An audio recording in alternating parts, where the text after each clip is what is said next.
Bioneers. It's my people. This is where I feel it's the birthplace. It really is a joining of the midwives, the ideas, the ingenuity, the creativity, the sparks of inspiration. Bioneers brings all of these visions and all of this action together. There's nothing that's off the table here. It's all possible, and it's all connected, and it's so liberating.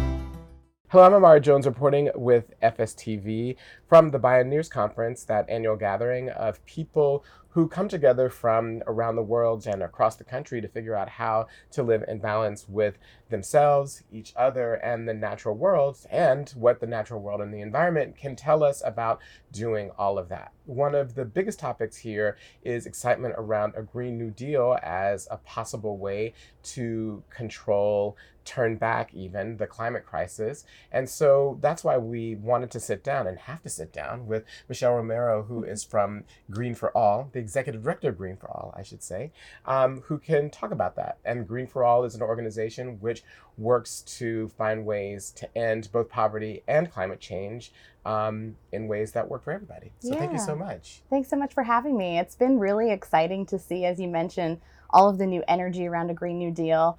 Back in the day when Green for All was first getting started, it was 2007. And the green economy was more of an idea than it was a reality. And our founder, Van Jones, really wrote the book on a Green New Deal, if you will. Literally. Quite literally. Chapter 4 of his book, Green Collar Economy, is actually titled Green New Deal. And helping to flesh out, what does it look like when we actually advance a green economic agenda that would build an inclusive green economy strong enough to lift people out of poverty. And can you talk a little bit about the link between ending poverty and ending climate change? Yeah, well, a lot of the communities that are the most affected by pollution and climate change, we're talking about low-income families, communities of color, right, that thanks to a history of discriminatory land use and facility siting, are really on the front lines of pollution. They're the closest to busy freeways and highways. They're the closest to power plants and other sort of dirty sources. And so they're really experiencing the impacts first and worst.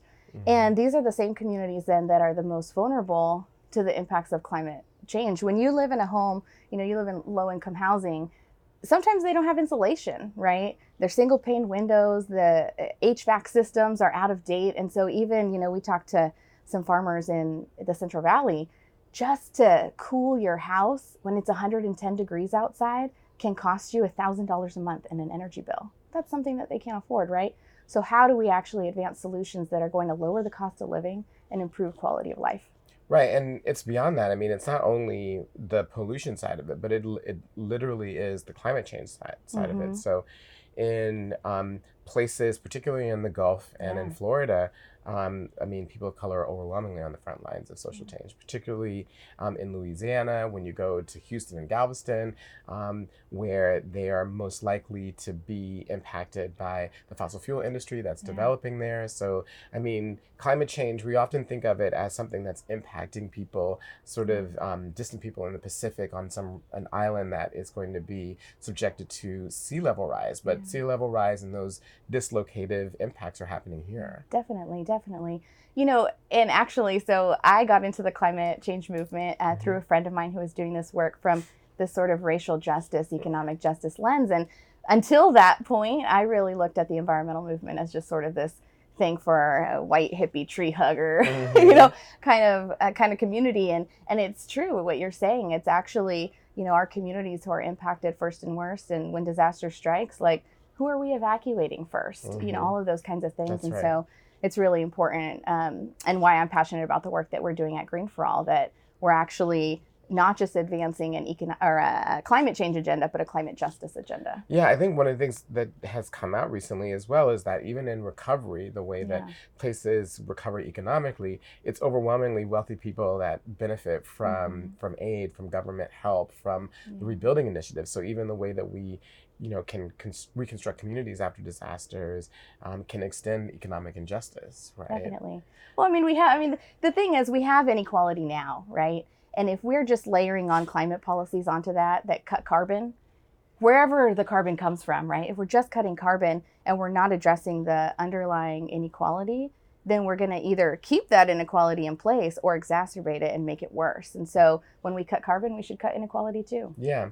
So let's talk about the contents of the Green New Deal and specifically how they fight poverty in the United States. What are some of the key elements of a Green New Deal that can help undermine economic injustice and create economic justice? Look, the main thing about a Green New Deal, it's an infrastructure package, right? It's about mobilizing public and private investment to build a more sustainable future. And so the first thing we have to do is look at where are we mobilizing those dollars. We know there are certain communities that are underinvested in. And so I think targeting those dollars is the first thing. Make sure that investments in clean energy and electric vehicle infrastructure and affordable housing near transit, all of those things are happening in the communities that need it the most. The second part is the jobs, question too, is how are we creating good jobs, good paying jobs with benefits, and helping put the people who most need work to work, and how do we building a ensure sustainable that future. part, that last part of how do we ensure that the people who would get jobs and benefit from infrastructure investment would be those people who are most marginalized? Because as you say, we already have inequality. Right. Well, if we're mobilizing all this money, tie it to fair labor and workforce standards, right? Put supplier diversity requirements in it. We did this in Portland. So Green for All worked in Portland, Oregon, where they were doing a pilot project for energy efficiency upgrades in homes. And they were going to invest $20 million initially. And then they grew because it was so successful. Well, we came in and we helped broker a community workforce agreement that said, okay, well, what are the local job requirements, right? How much of those jobs need to actually be employing the people who live in those communities? Right. You got a contract with women, veteran, and minority-owned businesses, right? And it was so successful. We saw a quarter of the contracts going to women, minority, and business-owned businesses. And that was in a city that only has 22% of people of color, right? And the jobs numbers were really great too. So those are some of the kinds of things. The other thing would be removing barriers. We've got a lot of people returning home from prison, thanks to the First Step Act that even the Trump administration, helped to pass, but also a lot of state criminal justice reforms that are helping people return them home. Well, when they come home, if we aren't creating new pipelines into opportunity, the workforce, then it's just a revolving cycle. And so we've got to make sure that we're removing those barriers and helping those people access jobs in the green economy as well. Now, there's a huge debate raging about the Green New Deal and its price tag. That I think it's upwards of $3 trillion, if my math is correct, or the latest estimates I've heard are correct. I mean, of course, that's over 10 years, and so it sounds much bigger than it is. And I mean, to put it in perspective, right? Over 10 years, we spend $7 trillion on defense, right? So let's put it in perspective. But that said, there's all this conversation about how much it's going to cost and how are we going to pay for it. What is Green for All's answer to that? Yeah. I mean, there's many different ways that we can pay for it, right? I don't know that there's one answer, but we do have to cross that bridge, right? How are we going to pay for it? First, we should look at how are we subsidizing the fossil fuel industry today? We're spending money on things that are actually hurting our people, hurting our economy, and contributing to climate change. That's right. We got to get rid of those subsidies, right? Yeah. The other thing is we're paying billions of dollars for climate cleanup after disaster strikes. If we put those dollars into preventative and mitigation, climate mitigation, right? Lowering our emissions so that we don't see so many storms, that's going to save us a lot of money. That's right. And, for years too, people have been looking at, well, how do we make polluters pay the cost? And this is more controversial for sure, putting a price on carbon. But I think there is something pretty basic in the idea that big polluters are causing the problem. And you wouldn't just if you had a restaurant that had all of its waste in a dumpster, just dump that dumpster out into the street. You wouldn't just let that happen without charging them a fine for littering or a illegal dump fee, right? Why are we letting people dump their waste into our air? Right. Without holding them accountable to the cost that has on our communities and on our lives. Right. So I think as we, move toward a zero emission future, we need to be holding them accountable in the process and making them pay to help rebuild and clean up what they broke, right? So when you go to communities of color and that are facing, an enormous amount of pressure from an array of different areas and aspects in our society, how do you get people to pay attention to let's all mobilize for Green New Deal? Yeah. How do we, I think for us, in trying to get communities of color involved, there are some different challenges. If you look at some of the polling, we know that communities of color often care even more than their white counterparts about the these environment. issues. That's right. The challenge is we're facing 20 other social justice issues and Right. challenges in our community. Right. That's right. So how we can prioritize our time on it is different. The other thing is, the solutions in the environmental movement need to actually be responsive to our needs. If you want us to show up, then tell me how your policy is actually going to help, people where I live, that sort of thing. And I think for a long time we haven't actually had those kind of solutions. We talk about cutting carbon. We don't talk about cutting inequality. We've got to give them more a stake at the table for, to mobilize people. And so I think just talking about it from the perspective that meets people where they are, like I mentioned, the energy bills. People know if they can't afford their energy bills, the extreme weather is causing them to need AC more, and those kinds of things. I talked to a gentleman who had his power out for 3 weeks because he couldn't pay his bill. Right. Or even, the selective brownouts that we're having, where people choose to do that. So in New York, there was a huge outcry because in Black and brown communities in Brooklyn and in Queens, they decided to turn off the power for people for a day in order to preserve the power in other places that were wealthier and whiter. Right? Well, we're doing that now with PG&E in California. Right. The wildfires. I mean, the wildfires cost so much money and so many lives, right? So PG&E's decided that, well, they'll just shut off power on purpose. They'll have planned shutoffs for people. Well, what about people who are on medical devices? That's right. One person died. Yeah. When they did that. Yeah. Who are disabilities and how we think about that. There's got to be better solutions than that. Looking forward for 2020, because Van Jones was so instrumental in coming up with this idea and mobilizing people behind it. When you look at next year and 2020, what do you think is the role of Green New Deal and in mobilizing and connecting with voters who care about this issue? Yeah.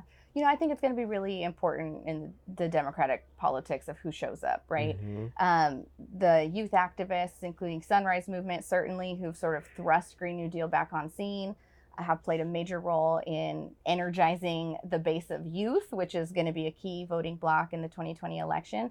I think it can have the function of solidifying the left around a more progressive set of policies. What concerns me still is what we're going to do about these Republicans, right? We've got the left is moving forward or moving to the left, right, on some of the equity stuff, which is great. And we've been needing that for a long time. But meanwhile, while the left is kind of starting to move forward and starting to prioritize this issue a bit more, we've got the Republicans still, denying the science and things like that. I think there's a lot of their constituencies, like farmers who are facing drought and flooding in areas that are affecting their business. We're seeing along the coast in Florida, right? That there's more in common that we have between the underdogs in blue states and the underdogs in red states. We've got to figure out how we come together on this issue. But so how do you? What are the ways that you're thinking about? Because I think one of the big problems is it's kind of interesting, right? If you look at the way that the parties are composing themselves, the way that Democrats raise money changed.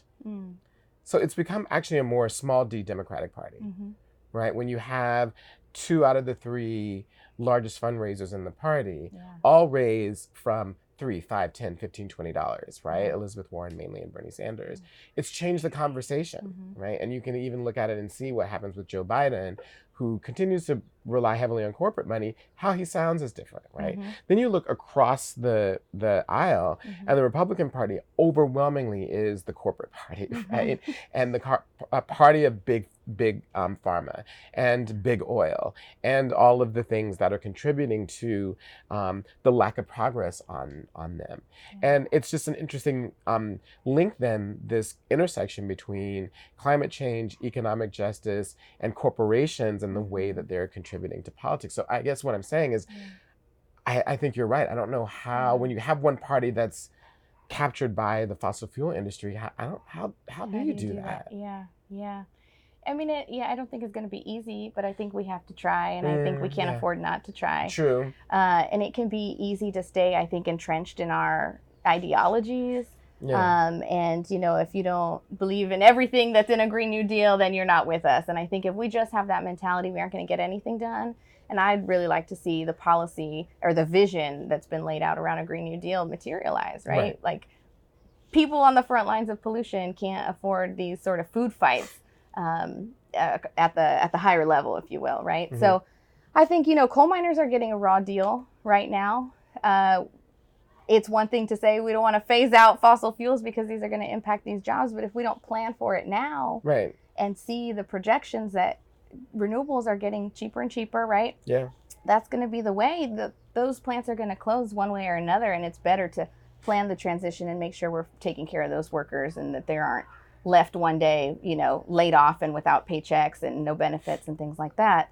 And the same is true, I think, for farmers and some of these other sorts of constituencies that the Republican Party, frankly, has to win over, fossil fuel money or not. Right. So it's how you get to the constituents around the big money interests. Yeah. It's interesting what you say about coal. I mean, I think that this is one of the things that people don't understand is that in many ways, big parts of the fossil fuel industry are dying, right? And even with the Trump administration and all that it's doing to protect coal, for example, coal jobs are still declining. Coal plants are still closing. Yeah. So even with everything to try to protect those industries, even with having people at the EPA who are running the EPA who are from the coal industry, it's not enough. Yeah.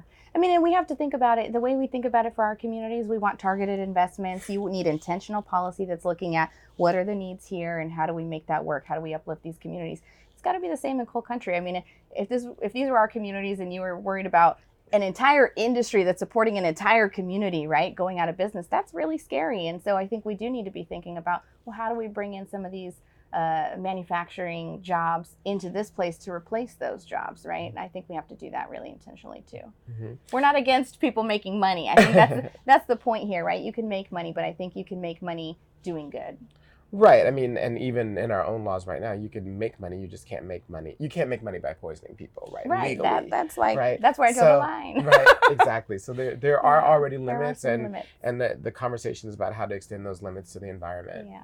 Well, thank you so much for joining us. I mean, what's interesting is that there's been a lot of despair in many ways here around where we are on climate. But I think where you started in pointing out that a Green New Deal has suddenly been thrust back into political conversation and is gaining support as a way to both combat climate change and poverty is really hopeful. So thank you so much. Thank you for having me. And thank you for joining us here on FSTV. Stay tuned for more.